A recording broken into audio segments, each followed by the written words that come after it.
안녕하세요. 김상순입니다. 중국 경제 뉴스, 중공의 체제 붕괴 임박을 기대해도 될까?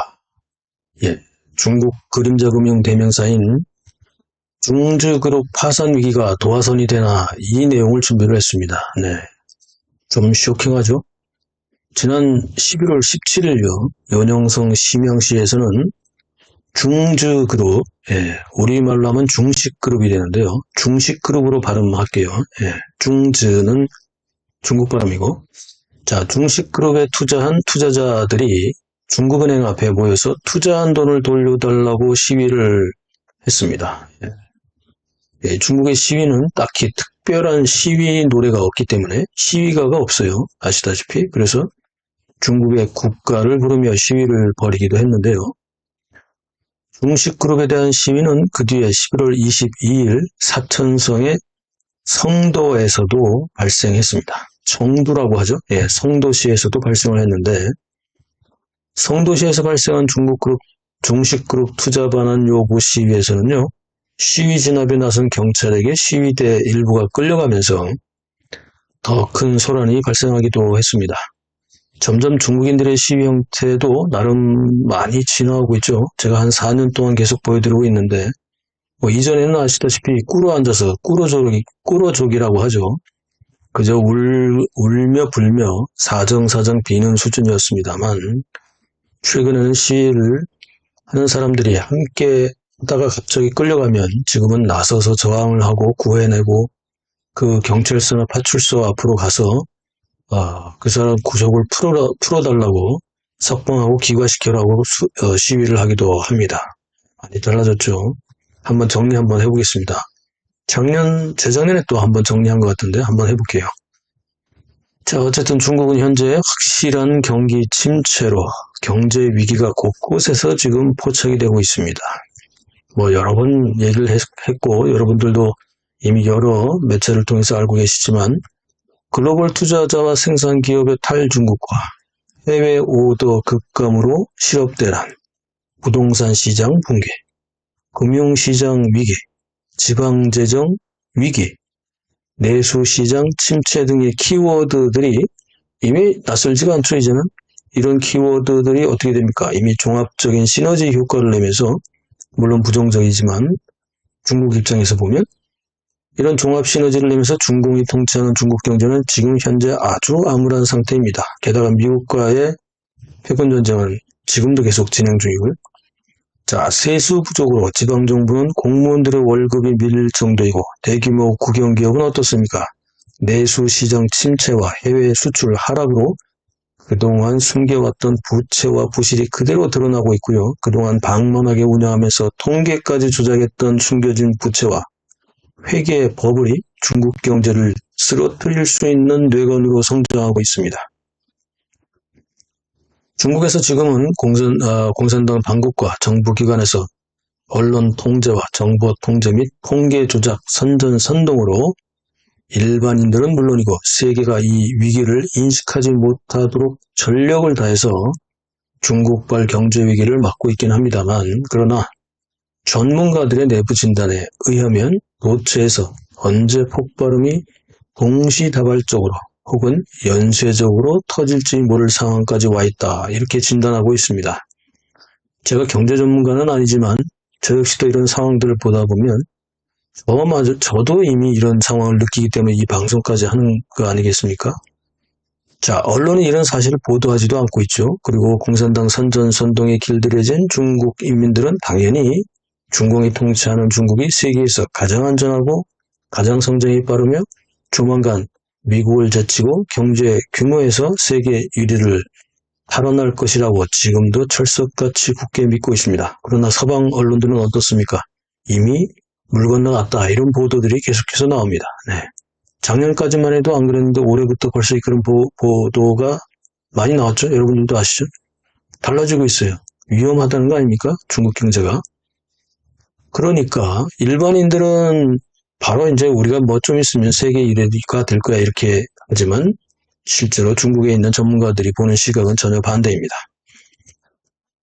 헝다그룹이라고 하죠. 비계위엔이라고도 하고, 근데 한글로 할게요. 항대그룹과 벽계원, 이 비괴위엔 항대그룹과 벽계원그룹의 부동산 대기업들의 몰락은 과금을 대출해준 금융시장의 지금 직격탄이 될 수밖에 없습니다. 항대그룹의 회장은 이미 구속됐습니다. 이것도 지금 뭐 다른 그 이슈가 많아서 계속 밀리고 있는데 나중에 한번 올릴게요. 자, 중국에서 소위 그림자 금융 들어보셨죠? 그림자 금융의 최대 물주였던 곳이 가장 큰 회사가 바로 오늘 주제인 중식그룹입니다. 중즈그룹인데요. 중즈지团. 이 중식그룹에 대해서 투자자들이 앞서서 말씀드렸던 대로 곳곳에서 시위를 하고 투자금을 돌려달라고 하는 이유가 바로 지금 여기에 있는 거죠. 불안하니까 그런 거 아닙니까? 자, 중국 경제는 이미 버틸 수 있는 임계점에 도달했거나 이미 그 임계점을 넘어선 것 같아요. 시진핑 공산당 집단이 단지 정보를 통제하고 통계를 아직도 조작하면서 버티고 있을 뿐이라는 겁니다. 이미 중국인들은 공공연하게 인민은행이 돈을 마구 찍어내고 있고 심지어는 일련 번호가 같은 진짜 지폐가 발견되는 것을 지적하면서 이걸 증거로 올리면서 돈을 이거 최소한 2번씩 찍어내서 가지고 있다가 경제를 살리기 위해서 최악의 발악을 하는 수준까지 오지 않았느냐, 막 이렇게까지 진단하기도 합니다. 지금 뭐 중국 돈이 막 넘쳐난다고 그러죠, 사회에. 계속 찍어서 막 내보는 거니까. 근데 그걸 2번 찍는다는 거지. 야, 이런 그 영상도 있긴 합니다. 자, 어쨌든 11월 26일 날요. 북경 경찰은 중식그룹의 책임자들을 형사 강제 조치했다고 발표했습니다. 구속해서 조사하고 있다는 건데 이미 중식그룹에 투자를 했다가 위험을 감지한 투자자들이 전국에서 시위를 하기 시작하면서 또 경찰에 고발도 하자 11월 26일이 무슨 날입니까? 왜 북경경찰은 이날 이런 발표를 했을까요? 바로 작년 11월 22일, 2022년 11월 26일이 26일 그리고 28일까지 공산당 퇴진, 시진핑 하야를 외친 백지 시위가 있었던 날이 바로 11월 26일입니다. 그 11월 26일 북경경찰은 중식그룹의 책임자들을 형사강제 조치했다고 발표했습니다. 백지 시위가 두려운 경찰이 먼저 조사를 시작한 거죠.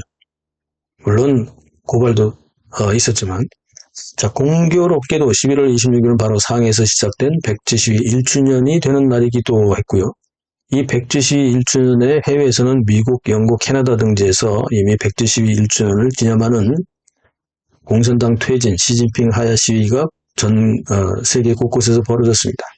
물론 중국에서는 민중이 두려운 공산당이 사전에 주요 도시인 상해, 북경, 천진 등의 주요 시위 발발 예상 지역을 아예 사전 봉쇄하면서 백지 시위 1주년 기념 시위가 중국 내에서 발생했다는 소식은 아직까지 없습니다. 경찰은 어쨌든 중식그룹 관련자 일부를 체포하여 조사하면서 투자자들은 중식그룹의 범죄 수익금 환수와 손실금 회수를 위해 각종 정보와 사실들을 경찰에 제보하여 경찰이 신속하게 조사할 수 있도록 협조를 투자자들한테 요청하고 있습니다. 그리고 투자자들이 자신의 이익과 권리를 보호할 수 있도록 경찰에 도와줄 수 있도록 경찰에게 투자자들의 신고와 제보를 해달라고 이렇게 얘기를 한 겁니다. 뭐 세상이 참 많이 달라져 가기는 하는 것 같습니다. 그죠? 중국 경찰이 이렇게 하다니요. 각 지역에서 벌어지던 시위가 점점 더 확산 추세에 놓이게 되자 중식그룹은 11월 22일 날요. 투자자들에게 사과 편지를 이미 보냈습니다. 그룹의 상황에 대해서 일부 내용도 공개를 했는데요. 뭐 설명을 해야 되니까. 그런데 공개한 내용이 또 쇼킹하고 오히려 더 중국 경제를 불안감으로 몰아넣고 투자자들을 불안감으로 몰아넣는 충격적인 내용들이 있었습니다. 무슨 내용이냐면 중식그룹은 어쨌든 투자자들의 이탈과 소요를 막으려다가 오히려 불난집에 기름을 끼얹는 꼴이 되었는데요. 중식그룹이 내부 자산 심사를 했다고 합니다. 그래서 그 결과를 알린 건데 총 자산의 장부상 금액, 총 자산의 장부상에 있는 금액입니다. 실제 자산이 아니라 그러니까 장부상에 있는 총 자산은 2천억 위안 정도 된다. 약 36조 4천억 원 정도이고 증거금을 제외한 부채는 그럼 얼마냐? 부채의 원리금 규모는 4,200억 원에서 4,600억 위안, 우리 돈으로 하면 76조 4천억 원에서 83조 7천억 원에 이른다는 거죠. 이게 뭐예요, 이게? 자산보다 부채가 많다는 거잖아. 결국 중식그룹의 부채가 그것도 장부상의 자산 총액을 훨씬 넘어서는 대규모 적자 자본 잠식 상태임을 밝힌 겁니다. 예. 자산보다 부채가 거의 2배가 넘는 거 아니에요, 지금이죠? 예, 2배가 넘어가고 있습니다. 야, 자산 총액을 넘어서는 초과 채무가 무려 2,200억에서 2,600억 위안. 자산 총액이 아까 얼마 했어요? 2,000억 위안이잖아요. 그보다 넘는 2,200억에서 2,600억 위안, 약 40조에서 47조 원이 부채라는 거예요. 이 내용이 투자자들한테 알려지면서 오히려 투자금 회수 요구와 시위는 더 불이 붙고 있습니다. 그래서 결국 11월 22일에 발표를 했는데 26일 날 결국 경찰이 나설 수밖에 없었던 거죠. 자, 그런데 이런 상황은 어떻습니까? 이미 예견된 일이기도 합니다. 중국의 각종 상황을 상세히 분석하면서 예리하게 분석을 하시는 일반인 분들 수준에서도 이미 왜 그런지 눈치를 이미 채셨을 겁니다. 그죠?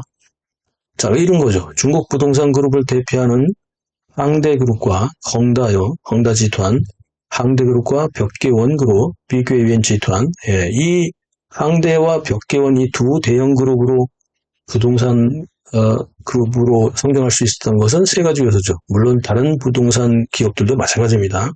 대표적인 이 항대와 벽계원만 먼저 얘기를 합니다만 다 마찬가지죠. 자, 세 가지 요소는 뭡니까? 첫째는 공산당과 부동산 기업의 정경유착이죠. 예. 공산당 내부에 확실한 이른바 백이 있었죠. 항대그룹 뒤엔 누가 있습니까? 상하이방의 정점인과 정칭웅이 있었습니다. 그리고 이 마윈도 정점인과 정칭웅이 있죠, 뒤에. 벽계원 그룹은 현재 제가 자료를 조사 중에 있기 때문에 지금은 대충 감은 나오는데 나중에 다시 언급하겠습니다. 확인한 다음에. 자, 어쨌든 파이가 큰 부동산 업계에서 공산당 고위층과의 정경유착은 기본이죠. 네. 이게 정경유착이라기보다는 당경유착도 맞겠네요. 어쨌든 강경유착, 정경유착. 둘째 요소는 뭡니까? 제도권 금융과 부동산 기업의 금경유착이라고 하면 아마 이해가 빠르시겠죠? 예. 어차피 중공이 통치하는 중국의 금융은 정부 소속이지만 공산당 거잖아요. 따라서 상부의 지시가 이미 있으니 부동산 기업에 대한 대출은 기본이고 이미 관행이 되었으니 이번에는 정부 소속의 공무원들이 아예 자발적으로 은행의 돈을 기업에 갖다 바치고 뒷돈을 챙기는 거죠. 이런 금경유착이 있었고요. 셋째 요소는 뭡니까? 부동산 그룹이 급성장할 수 있는 것. 바로 지금 문제가 되는 그림자 금융 기업들과의 야합이라고 할 수 있습니다. 이건 유착이라기보다는 야합이죠. 제도권 금융에서 돈을 빌리는 게 어쨌든 한계가 있기 마련입니다. 그죠? 그러나 제도권 밖에 있는 그림자 금융형과 같은 투자회사들은 안전한 고수익이 되기 때문에 이걸 마다할 리가 없죠. 튼튼하잖아요. 물론 고수익에는 항상 리스크가 따르긴 합니다만 그런데 그 리스크가 이제 발생을 한 거죠.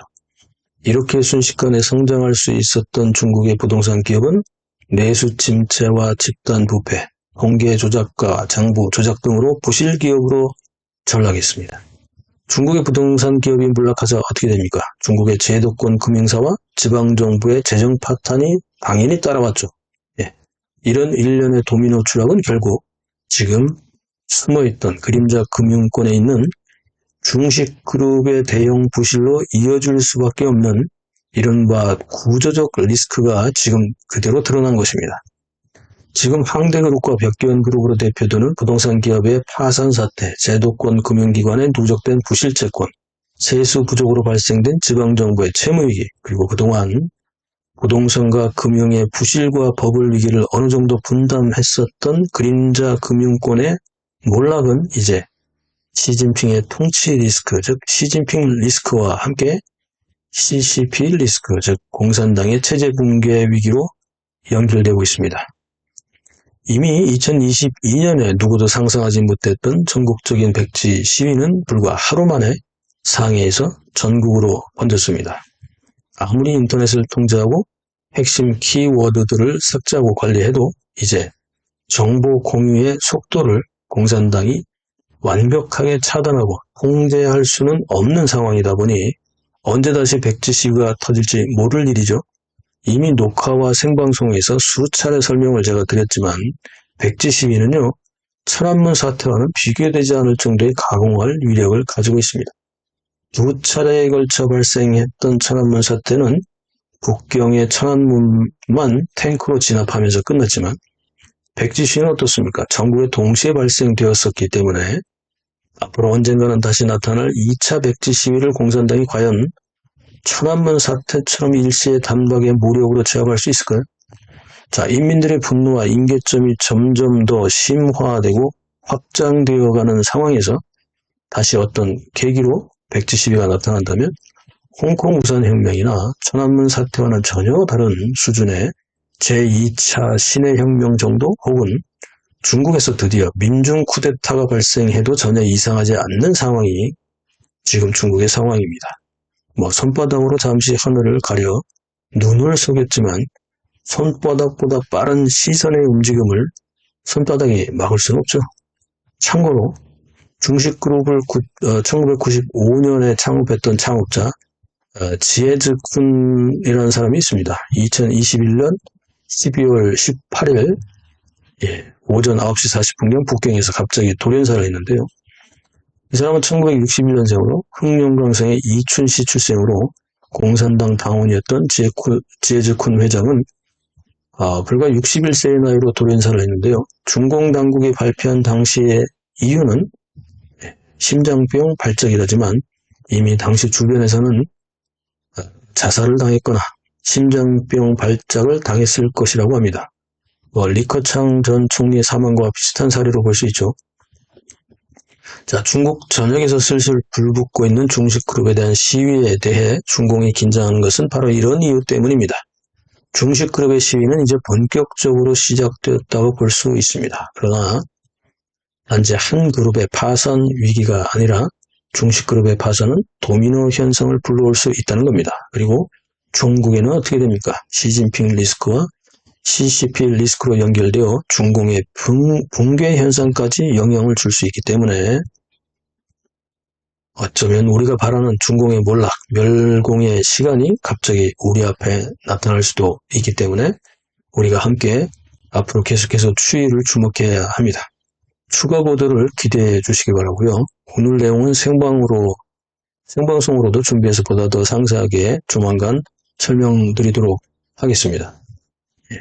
오늘 영상 어떻게 보셨습니까? 댓글로 소통하시죠.